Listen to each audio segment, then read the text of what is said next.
Welcome to Policy on Demand. I'm Sindhu Blume. Among the executive orders signed by President Trump on his first afternoon in office were two pertaining to international tax. One notifying the OECD that prior commitments to the global tax deal would have no force in the United States, and the other recommends the U.S. retaliate against countries deemed non compliant with U.S. tax treaties or that have rules that disproportionately affect U.S. companies. Joining me to talk about how this will play out is Pat Brown. Pat, welcome.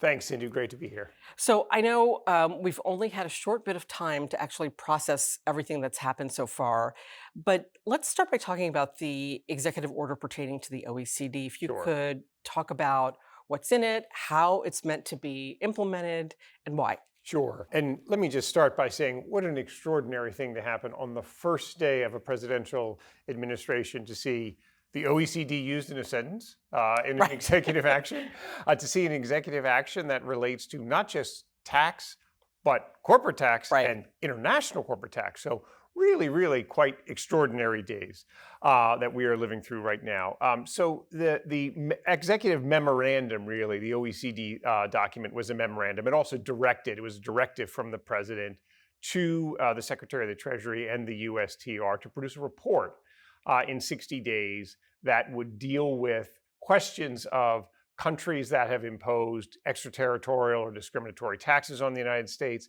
and would develop a list of options for how the United States might respond. So this is both sort of putting other countries on notice, putting the OECD on notice, because as you already mentioned, Sindhu, the first part of that memorandum directed the US mission to the OECD to inform the OECD that the Pillar 2 provisions don't have any force and effect in the United States unless adopted by the Congress. So that presumably is putting the OECD and the rest of the world on notice. But the second part is this report, which 60 days from January 20th would put us right around March 20th.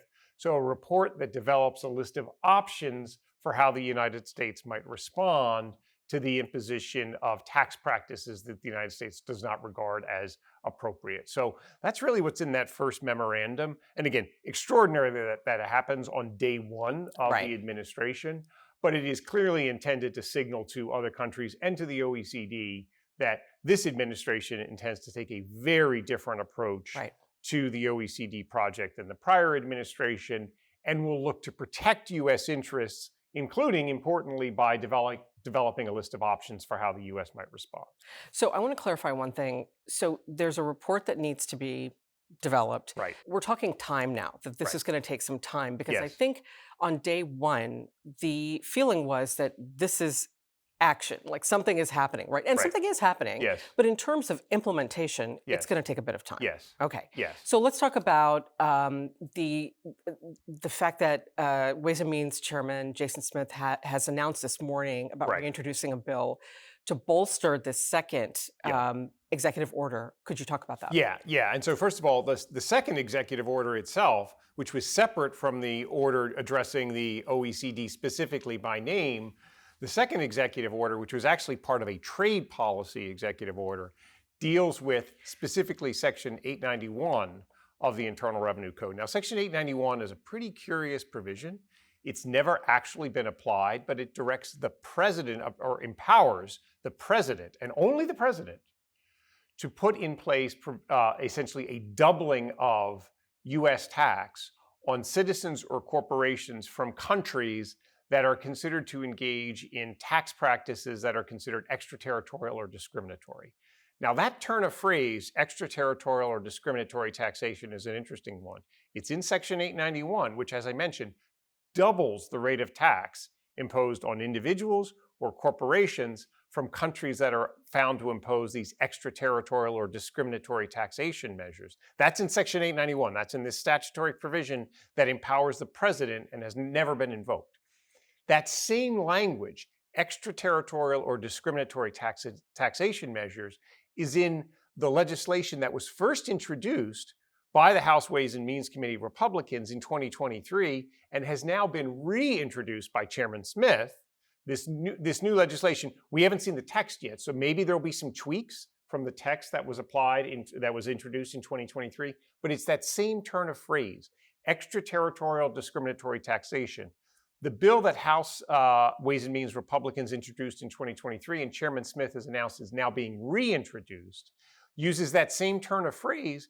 It takes a more graduated approach to responding to other countries who have introduced extraterritorial or discriminatory taxation measures. It essentially increases the rate of tax, it ratchets it up over time, whereas Section 891, which again has been in the code for a very long time and has never been invoked, authorizes the president to act, but is frankly quite a bit blunter. It's just a doubling of tax and it applies sort of as soon as the president invokes it. So we've got these, I'm going to use the term menu of potential options that we're seeing the new administration and the Congress look to.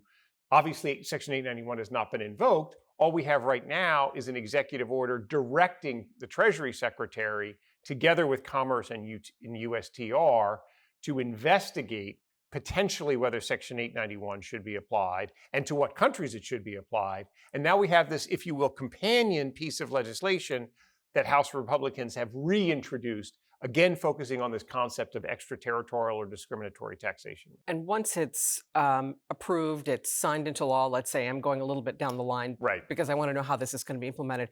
And then once that's done, though, and you've decided that you're going to tax a particular country or entity or whatever, right, times two, you just do it. Yes. So how far out is that? Yeah, so obviously this very much remains to be seen. All we know now from the executive order is that there's a report.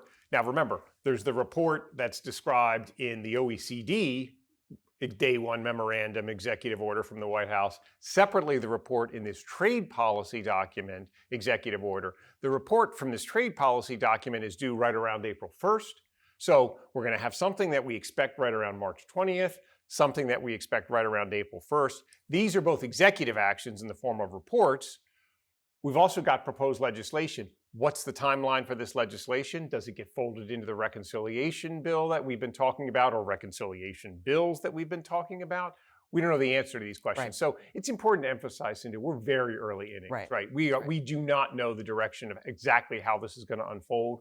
What we do know is that on the first day in office, President Trump has spoken loudly to this will be a priority of my administration, and his congressional allies have essentially almost immediately answered back with, and we support the president's agenda here, and we will be reintroducing, again, call it companion legislation that will again be focused on extraterritorial and discriminatory taxation measures.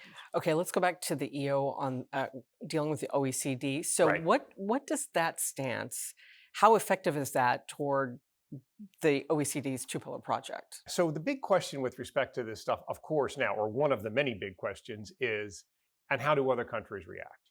How does the OECD react? How does the European Commission react? How do the member states of the EU, other countries in the G7, how will everyone react to this? At some level, Sindhu, it's not surprising that the incoming Trump administration, the new Trump administration, has a different perspective and a different posture towards the OECD project than the Biden administration had. But what may have caught some people by surprise is just how quickly and how forcefully this new administration has announced they intend to, have a, if you will, muscular, robust response to the OECD project. But of course, the United States cannot unilaterally end Pillar 2, right? Because it's been enacted in the national laws of other countries. Well over 24 other countries have now adopted Pillar 2 provisions into their national laws. And so the question becomes, how will these countries now react? They obviously have been put on notice that the United States has a very different perspective on Pillar 2 and will act, if necessary, to protect U.S. interests where it believes those U.S. interests are being compromised or unfairly affected in some way. But this is a huge question now. How will the rest of the world react? We're literally hours from these executive orders, from these executive actions, becoming public, becoming known. And so it's far too soon to tell. If I'm going to sort of peer into my crystal ball and think about what comes next, presumably there is some form of discussion that has to take place between the United States, to be sure the OECD, but also the European Commission, also the other major economies that have, implemented legislation that puts Pillar 2 provisions in place. So there's a lot to think about there. By the way, we haven't even talked about Pillar 1. Right. So Pillar 1, obviously, was not likely to move forward even under the Biden administration. Although the Biden administration from the executive branch, action was sort of supportive of Pillar One, but Pillar One didn't seem very likely to move forward because of the very, very, remote possibility that there would be 67 votes in the Senate to approve the Pillar One multilateral convention. So there's much more of the focus and attention right now is on Pillar Two because it has already been adopted in other countries, and because this new administration's posture towards Pillar Two is so very different from the Biden administration's posture. But again, how will other countries react? Let's close out by I know you've been talking to a lot of companies, so I want to get just a brief flavor of what you're hearing from Yeah. them on these two EOs particularly, and what you see as perhaps challenges or opportunities from these EOs. Yeah. First of all, I've gotten a lot of questions about Section 891. What does this provision, what does this specific turn of phrase in Section 891 mean? What are the outer limits of Section 891? Unfortunately, the answer to all of these questions is nobody knows. Right. When we get this report from Treasury, USTR, and Commerce, again, this is the report that we expect right around April 1st. That may provide a bit more detail on how the administration views the parameters of Section 891 and how they would seek to apply it. But there has been a lot of focus and attention around Section 891 from companies, including the fact that Section 891 applies to citizens of foreign countries and corporations incorporated in foreign countries that have extraterritorial or discriminatory taxes. So if you read Section 891 by its terms, it certainly raises the possibility that citizens of a foreign country with extraterritorial or discriminatory taxation, even citizens that may be residing in the United States, Right. may potentially be subject to the application of Section 891. Now, I don't know if that's true because none of us know what are the parameters of Section 891. Again, we'll be waiting to hear in this report what some of the outer limits of this are. But I think a lot of focus and attention from the clients that I talk to has been around, how do I advise management? How can I help management to understand what's happening here? And it's a very natural reaction, of course, because it's not every day, it's not every year, it's not every administration that international tax is a day one issue Right. for an incoming administration. So we are living in times for a tax director, a head of tax for a company, where the CFO and CEO want to know what just happened and how is it potentially going to affect us. And obviously, the best counsel I can give at this moment is we know what is in the executive orders themselves, but to the point we were discussing earlier, Sindhu, this is going to play out over time. Right. We're going to see reports from the executive branch agencies that will then be fed back into the executive process, right, at the Treasury Department, at the White House. We will see legislation, including the legislation that Chairman Smith has proposed, move forward, presumably through the reconciliation process. What will be in that legislation? What will the provisions in that legislation mean? Will they become law? Will they be revised along the way? We're just too early innings to be able to give people definitive guidance on this. Here's what's happened. We're going to be waiting for some things from the executive branch over the next 60 to 90 days. And after that, we'll have to assess where we are. And I think one of the things to watch for is, what do we hear and see from other countries in terms of their reaction? Now, obviously, to this stage, it's very early. We haven't seen much, but that's certainly something that we'll bear watching as we go forward. Right. And I think not waiting and seeing, but just sort of assessing what is really the impact here and how do we move forward. Sure. Pat, thank you. Yeah, lots to think about. Yes. Before we go, 2 notes for our viewers. First, there is a tax policy alert linked in the description of this episode related to the executive orders. And second, PwC's 2025 tax outlook is out and also linked along with a registration link for a webcast on the outlook, which will cover key issues resulting from the 2024 election and tax policy prospects for 2025. That webcast is tomorrow, January 23rd at 3 p.m. Eastern. Thank you for spending this time with us. Take care.